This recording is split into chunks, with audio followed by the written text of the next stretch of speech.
कार्यालयाच्या आवारात फक्त आणि फक्त एकच आवाज घुमत होता, आबासाहेब पाटलांचा विजय असो. कारण विजयी उमेदवार होते फक्त कार्यकर्त्यांचेच नाही तर सगळ्या जनतेचेच लाडके आबा, म्हणजेच आपल्या माढा तालुक्याचे विद्यमान माननीय आमदार श्रीयुत अभिजित धनंजय पाटील. अवघ्या 3 महिन्यांच्या काळात 30 वर्षांपासूनच्या राजकीय सत्तेला 30,000च्या भरघोस मताधिक्याने नेस्तनाबूत करणे म्हणजे महाबली पवनपुत्र हनुमानाने लंकेला जाळल्यासारखेच आहे की हो. आणि जनतेचा विश्वास तरी किती हा?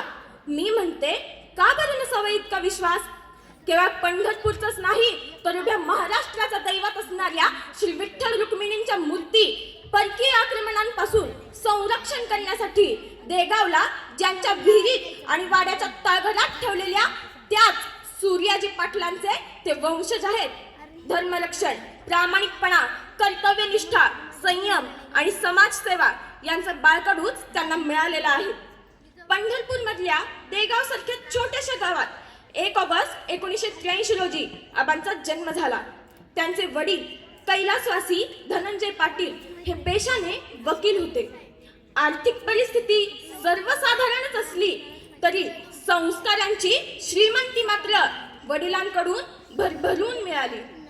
2006 साली आबांचं पितृछत्र हरपलं आणि कुटुंबाची संपूर्ण जबाबदारी त्यांच्या शिरावर आली आणि ती पूर्ण करण्यासाठी सुरू झाला संघर्ष.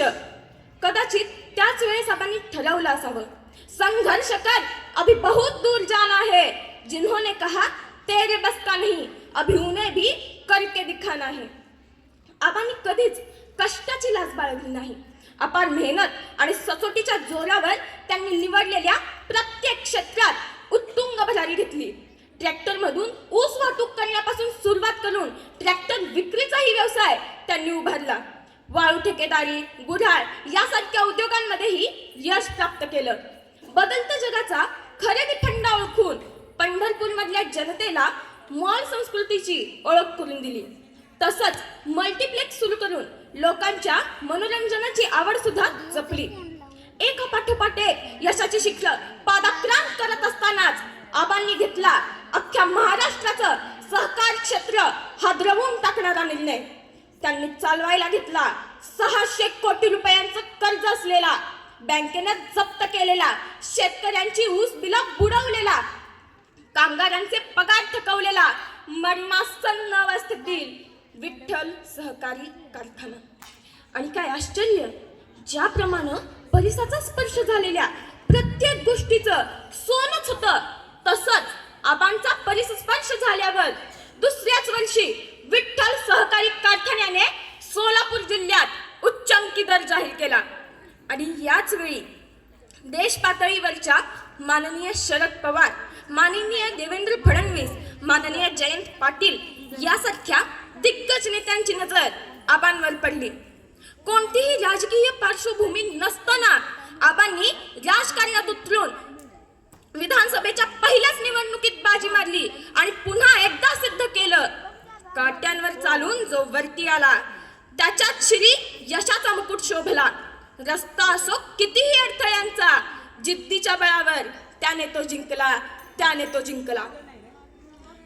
शेतकरी, कामगार, महिला, ज्येष्ठ नागरिक, युवक अशा सर्वांच्याच समस्या संयमाने ऐकून त्यावर तोडगा काढण्यात आबांचा हातखंडा आहे. अत्यंत बिकट परिस्थितीतून सुरुवात करून आबांनी अत्यंत कमी वयात आभाळ एवढी उंची गाठली. मी त्यांना शेवटी इतकेच सांगू इच्छिते, रुके न तू, थके न तू, झुके न तू, थमे न तू, सदा चले, थके न तू, रुके न तू, थके न तू, रुके न तू, थके न तू. धन्यवाद.